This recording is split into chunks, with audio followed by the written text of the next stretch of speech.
नमस्कार मित्रों, जय श्री राम, जय गुरुदेव। मित्रों, आइए हम जानते हैं अंगारक योग। अंगारक योग का प्रभाव जीवन में सभी राशि वालों के।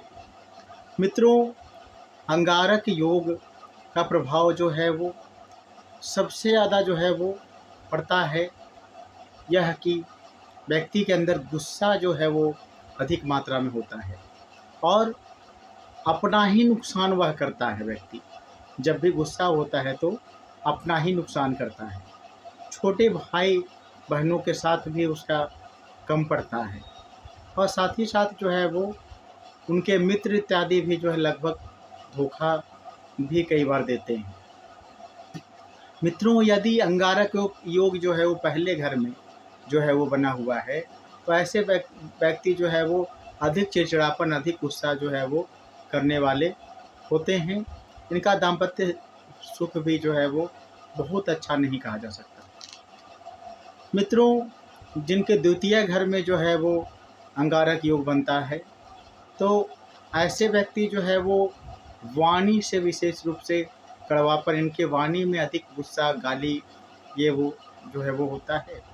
और साथ ही साथ जो है वो इनका जो है वो कुटुंब इत्यादि जो इनके जो अपने जो संबंधी वगैरह हैं उनसे इनका जल्दी नहीं पड़ता। धन में भी जो है वो कई बार आकस्मिक जो है वो नुकसान होता है। आकस्मिक दुर्घटना इत्यादि का भी संभावना इनके साथ अधिक होता है। मित्रों, तीसरे घर में जिसके मंगल और राहु का प्रभाव अंगारक योग बनता है तो इनके छोटे भाई बहन जो है वो इनसे पड़ता नहीं। यहाँ तक कि छोटे भाई बहन इनके कई बार जो है वो आकस्मिक दुर्घटनाओं का शिकार होते हैं अथवा छोटे भाई बहन आकस्मिक जो है काल के गाल में भी चले जाते हैं कई बार। और साथ ही साथ जो है वो इनके अंदर भी चिड़चिड़ापन, गुस्सा जो है वो अधिक मात्रा में पाया जाता है। चौथे घर में जिसके मंगल राहु की युति होती है तो ऐसे लोग जो है वो उनके साथ जो है वो हृदय की बीमारी वगैरह भी जो है वो अधिक होती है। रोग, गुस्सा, चिड़चिड़ापन भी बहुत अधिक मात्रा में होता है। कर्म स्थान पर भी जो है वो उतार चढ़ाव ऐसे लोगों का बना रहता है। और साथ ही साथ जो है वो माँ का भी सुख जो है वो ऐसे कई बार जो है वो कम आयु में ऐसे लोगों का छीन जाता है और माँ को भी जो है वो रोग इत्यादि का जो है वो सामना करना पड़ता है।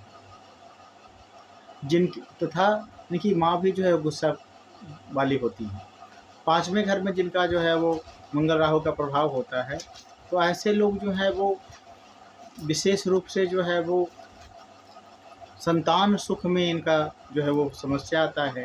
प्रेम संबंध वगैरह भी ज़्यादा टिकाऊ नहीं हो पाता है। मित्र इत्यादि भी जो बनते हैं वो भी जो है कई बार धोखा देते हैं। और साथ ही साथ जो है वो ऐसे लोग भी जो है वो चिड़चिड़ापन, गुस्सा तो सब के ऊपर प्रभाव देखा जाता है। छठे घर में जिनके मंगल राहु होते हैं तो उनके साथ जो है वो शत्रुओं की वृद्धि होती है।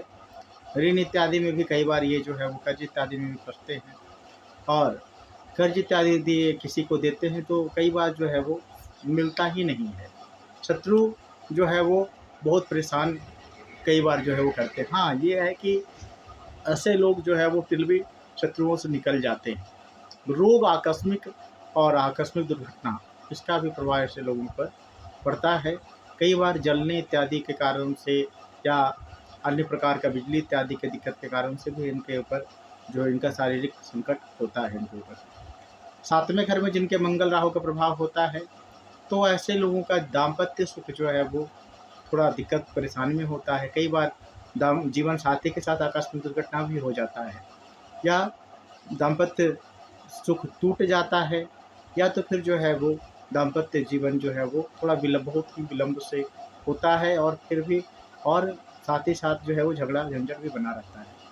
आठवें घर में जिनके मंगल राहु हैं वैसे लोग जो भी हैं तो उनके ऊपर जो है वो आकस्मिक दुर्घटना का संभावना बहुत अधिक रहता है और साथ ही साथ जो है वो ऐसे लोग जो है वो आकस्मिक धन का भी नुकसान जो है कई बार ऐसे लोगों के साथ होता है और आकस्मिक धन आता भी है कई बार ऐसे लोगों के पास।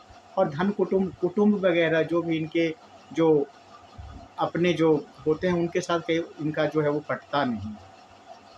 नौवें घर में जिनके मंगल राहु का प्रभाव होता है जिनके ऊपर तो इनका इनका जो है वो पिता से जो है वो कई बार जो है अनबन रहता है। पिता पितृ सुख कई बार जो है वो छीन जाता है बेसमय पर। आकस्मिक दुर्घटनाएँ इत्यादि का जो है वो संभावना भी तो बना ही रहता है। गुस्सा इत्यादि जो है वो साथ-साथ बना रहता है। साथ ही साथ जो है वो क्या होता है कि छोटे भाई-बहन से भी इनका जो है वो अनबन होता है या फिर छोटे भाई-बहन का सुख छीन जाता है इनसे। 10वें घर में जिनके मंगल राहु होते हैं, तो ऐसे लोगों के साथ कर्म स्थान पर भी जो है वो थोड़ा जो है अनबन होता रहता है। और साथ ही साथ जो है वो कर्म स्थान पर जो है वो परिवर्तन होते रहता है कर्म स्थान का। पिता का सुख भी जो है कई बार कम में छिन जाता है या पिता से जो है इनका अनबन बना रहता है। जो 11वें घर में मंगल राहु का प्रभाव होता है, तो ऐसे लोगों के साथ बड़े भाई का सुख जो है वो बहुत कम मिलता है और कई बार जो बड़े भाई का सुख जल्दी छीन जाता है। और लाभ में उतार-चढ़ाव होता रहता है, परंतु धन का आगमन थोड़ा बहुत हमेशा मिलता रहता है। 12वें घर में जिसके मंगल राहु होते हैं, उसके साथ आकस्मिक दुर्घटनाएँ वगैरह का संभावना अधिक होता है। व्यर्थ का खर्च होता है, मानसिक टेंशन इत्यादि अधिक होता है। कई बार ऐसा व्यक्ति जो है वो अपने आप को जो है वो परेशान करना, अपने आप को भी जो है हानि पहुँचाने का प्रयास भी करता है। और कई बार नींद वगैरह में भी दिक्कत होती है और मानसिक परेशानियाँ भी कई बार इनको झेलना पड़ता है। धन्यवाद। अच्छा लगा हो वीडियो, कुछ भी और जानना चाहते हैं तो निश्चित रूप से आप कमेंट करके पूछें या जानकारी प्राप्त करें। इसमें यदि आपको कुछ और लगे तो आप अपनी तरफ से भी कुछ बतलाएँ। चैनल को सब्सक्राइब ज़रूर करें, जिससे जो भी आपको मेरे माध्यम से हम ज्ञान जो मैं अर्जन करता हूँ उसमें आपको अधिक से अधिक आप तक पहुँच पाए। वृद्धि हो आप सबका। धन्यवाद।